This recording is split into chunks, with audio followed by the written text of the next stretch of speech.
Welcome to Rack of the Week 186, shortstop on pool. Hey, I'm down here in the bottom left corner. I moved things around on the side panel. I'm down in the bottom, and there's some scrolling ads in the center. This week's Rack of the Week is me playing on a 10-footer, a 5x10 Brunswick Centennial, beautiful pool table. And so we'll talk about the differences between table sizes, and I'm going to show two racks here, and I think between racks I'll give a little talk about that. Thank you to all of my supporters on Patreon and YouTube. We've got a couple of new members this week, Rainier and Andreas. Thanks to my high-level supporters, Christopher, Leroy, Fred, Rainier, James, Chris, Brian, and Tom. Click the join button next to my name on YouTube, or go to patreon.com, and the links are in the description. Let's get on to the rack. Remember, this is a 5x10 table. I've got a back cut on this 7-ball. Pretty nervous about whether or not I'm going to make this. I'm really just focusing on pocketing this ball. And notice I didn't blast the ball with a lot of speed. That's going to reduce your accuracy a lot. Not a good result in that the 3-ball is in my way, or the 11's in the way. So I've got to shoot this combination. The only other shot is this long 13 in the corner. Good luck pocketing that on a 5x10. So bear down. You can tell the 11 ball is closer to the rail than the 3-ball. And so you've got a choice here. You can shoot the 11 into the rail and then into the 3, or straight at the 3. I'm cutting it straight at the 3.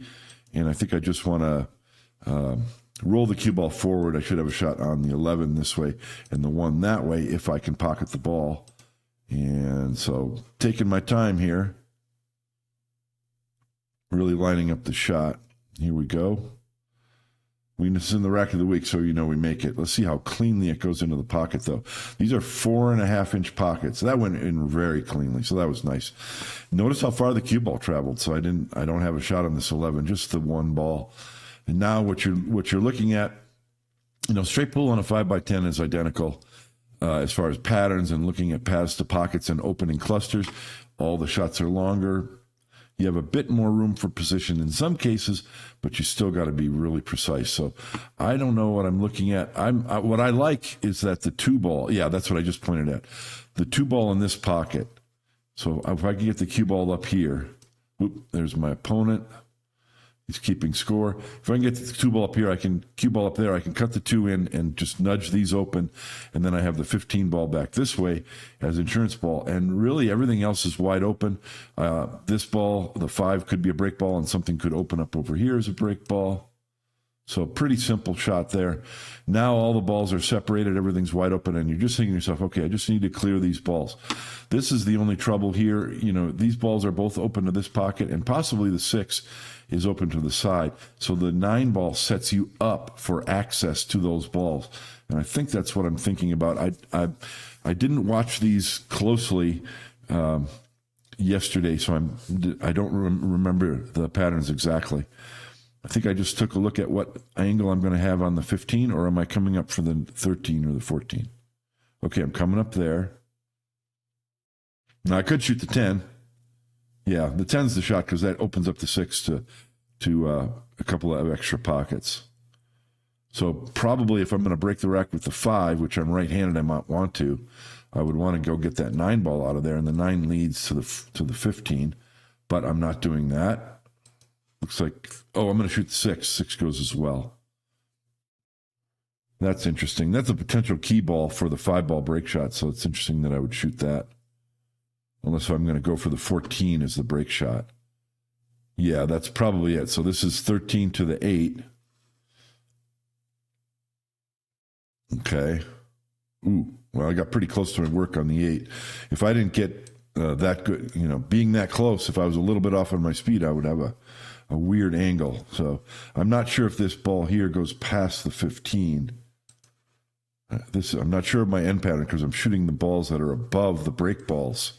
So, and those are key balls. So I'm not sure what path I'm choosing here. Oh, okay. I'm going to use either one of these as a ball to go around like that and get on the 14 in this corner. it's not the end of the world if you get straight in on this 9 to give yourself this angle on the 15, because you go to the rail, a little bit of right English, and you're just trying to judge your speed up like this to get on the 14. But it looks like I've got too much angle. Now look at this. On my home table or any 9-foot table, I don't need a bridge to shoot this shot. The cue ball is between the first diamond and the side pocket, right? But I got to get a bridge. And look what I'm doing. I'm using an underhanded grip by sliding the bridge head close to the cue ball. Great technique when you can get away with it. And now I need to use the bridge again, and I'm going to go 2 rails around. The image that you're seeing on the screen, this is a 5x10. The image is a little bit skewed because I stretched it up this way to make it fit the screen. But the ball still looked pretty round. But it is just a tiny bit skewed, just to make the image better for you on the screen here. So 2 rails around, you want to pick your points on the rail. I'm probably going to hit the rail here and here. Let's see. Nope. Well, I was right on this one. And then speed control is so important, and this one rolled a good foot too far. And that's the thing about position on a larger table. It rolled farther than I wanted, but I still have an angle. And it's a slight angle, but I still have enough of an angle. On a 9-foot table, if the cue ball rolled that far, I might have much less of an angle. So kind of makes position a little bit easier in some cases, but you're often shooting a longer shot because of it. So shallow angle. Gee, I would suspect I don't want the cue ball to go forward or go out, because I might, the scratch is big off in this shot. I suspect I'm going to want to see a draw shot. Hey, I said I was going to talk about the table sizes. Let me do that speech real quick. I hit pause on this. This argument comes up a lot in pool, and I've been involved in many of them over the course of my career, and that is, which is harder, the 9-foot table or the 7-foot table? And that's the argument that comes up in America all the time. I'm not going to go dive deep into this argument. I'm going to go right to the conclusion. I'm a 9-foot pool table snob and a straight pool snob, right? So I'm on the side that's, 9-foot table's harder than a 7-foot table. And it is. But we've got to qualify that. If I'm going to say that because a 7-foot table is smaller, that it's easier than a 9-foot table, then I must admit that a 9-foot table is super easy compared to a 12-foot snooker table. I must take that position. And I don't. And so I realized that over the years. How can I justify that? And the way that I've come to think about it is this. You can't just look at table size and say, the shots are easier on one versus the other, or position is harder as one versus the other. It's not that simple. If you get the right angle on a shot on a 12-foot snooker table, the shot percentage, the pocketing percentage goes way up, even though it's a super long shot. If you get the wrong angle on a 7-foot table, the pocketing percentage is still high because it's a 7-foot table, but it's harder because you get the wrong angle. You have to balance things. It's difficulty of pocketing shots and position. There's a balance in both of them. So they're both, all of them are, and then you also have to consider, you can't just take 12-foot, 9-foot, and 7-foot tables, because there are 6-foot tables. We see them playing English 8-ball, and then there's hay ball as well, which is a 9-foot table. And then there's 10-foot tables like this, a 5x10, and then the pocket size affect it. So you can't just make blanket statements and say, the 7-foot table's harder. No, the 9-foot table's harder. That's not a valid argument. There's a balance between all of these different factors. I think there is an optimal table size for pool games. And it's this one, the 5x10. The pros played on 5x10s in the early 1900s, I think a heck of a lot more often. They made the table size smaller. They went from the 10-foot to the 9-foot to make it easier. and to make it better for TV, apparently. I'm not sure exactly what the reasons are. But the 9-foot table is easier than the 10-foot table. There's shots on this 10-foot table when I'm playing straight pool that make my knees shiver, and they wouldn't if it was a 9-foot table. Now, if you play on a 5x10 all the time, you're going to get used to that. It's not a big deal, but it's a different game. You have a little bit more room for position. People say, oh, that makes it easier. No, it doesn't make it easier. It makes it different. You still need to get the right angle, and you still want to get the cue ball close. Oh, well, that means that position on a 7-foot table is harder. No, it doesn't. It just, you watch these guys playing 8-ball on a 7-foot table, the masters of it, they run out all the time from everywhere, from all kinds of different angles, because it's balanced by how easy it is to make the shot.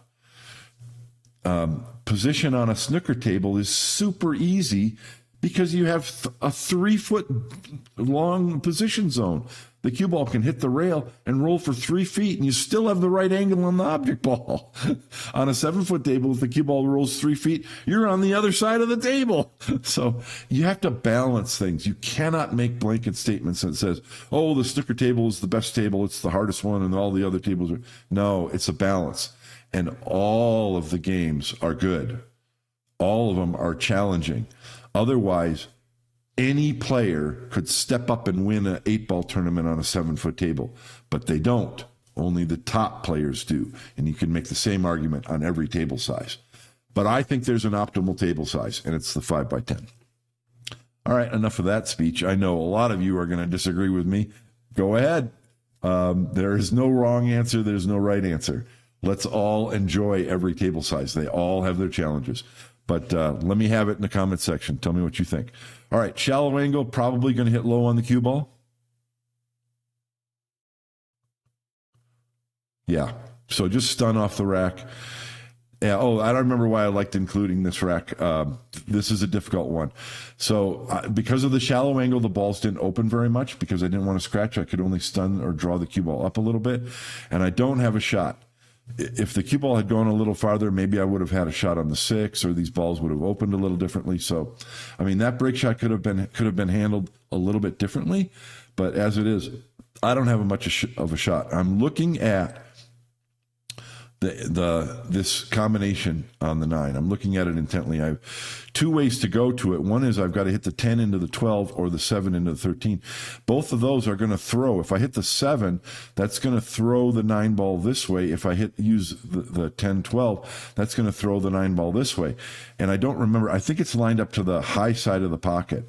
But I think I'm going to throw it. It's not much, and I think I'm going to throw it too much if I use the 7. And so I'm talking about it with my friend, and we're debating which is better. I think I need to hit it hard to try and reduce the amount of throw. And we finally decide, since it's aimed just a hair to the upper side of the pocket, I've got to shoot it with the 7. That's going to throw it a lot, so I'm going to hit it hard. I don't remember what I do with the cue ball. I think I just I'm following forward into the 1 maybe. But when these balls go, you wonder why you were so worried about it afterwards. So the result of that shot, this is one of the beautiful things about straight pool. The result of that shot is it went from a super clustered rack. It's almost wide open now. And I've got an easy shot on the 7, maybe a shot on the 1, a shot on the 5. So it goes from an impossible looking rack to almost a certainty that I should clear the table in just one shot. And that's the beautiful thing about straight pool. It's just amazing. Now, I don't have a break shot, and I probably want to try and, well, I mean, you could use this too, but it's pretty high and far away from the rack. And I could try and bump one of these balls, and maybe I do try to bump one of those balls to make a break shot. But I'm also recognizing right now that this 15 is a real good break shot. It looks like I might be trying to go thin up into the center. Oh, no, I'm going around. Okay, that's fine, because I've got open balls over here. But I'm thinking the 15 is going to be my break shot because I have balls low on the table on both sides. So I can use one of those as a key ball for the 15-ball break shot below the rack. And let's see, little chat going on there. I guess I've got to shoot this combination.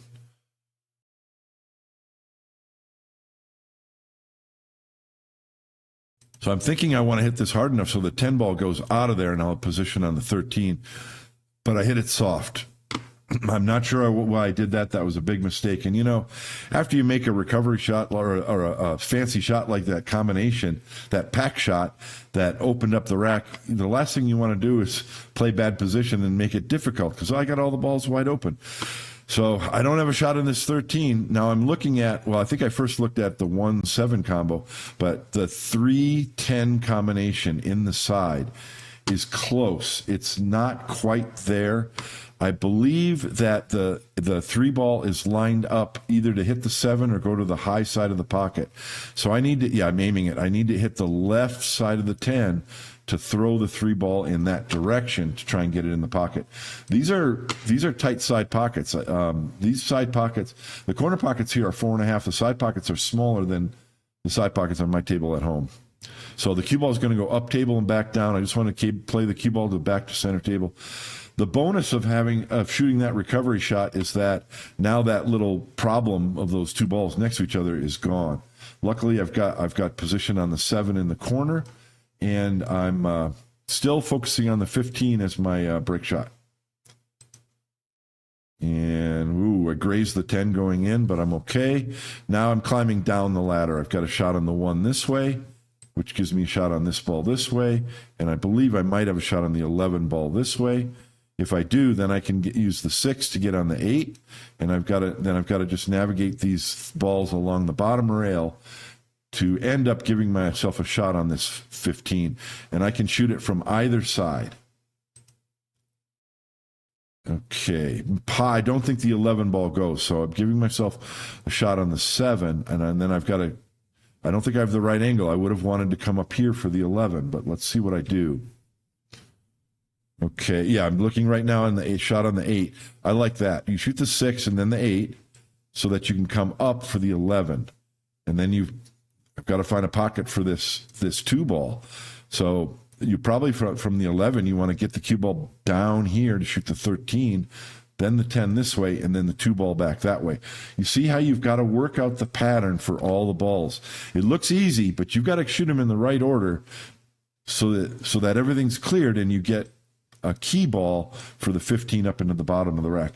And the reason why I'm harping on that is I mess it up. Now, this is correct, and I think I have the right angle to come down here or maybe float down here. Oh, wait, I think I have the wrong angle, and I've got to go to this rail and down. I think, let's see what I do.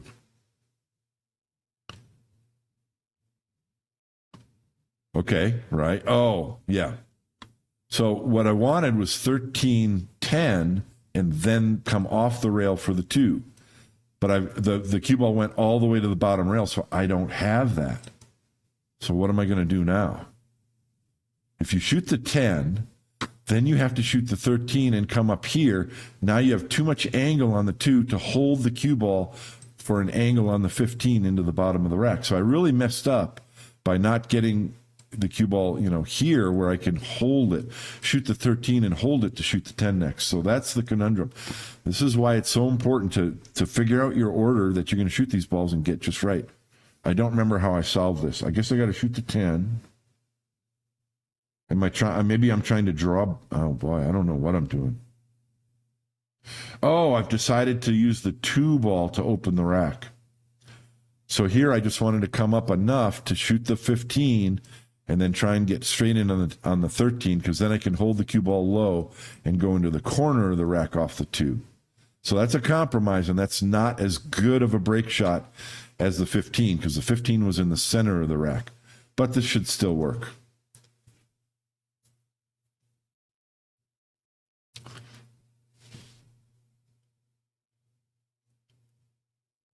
Okay, let's skip ahead to the break shot.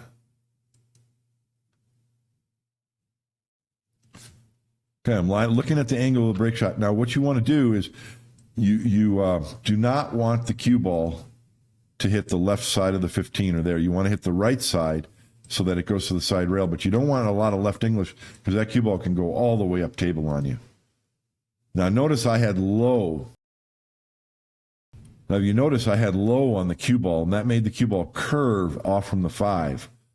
Which is not desirable. I would have preferred it to go to the rail, but I guess I needed below center on the cue ball in order to hit the correct side of the 5. I do have a difficult shot on the 14, but I know I cut the 9 in the side and come 3 rails around to try and keep the run going.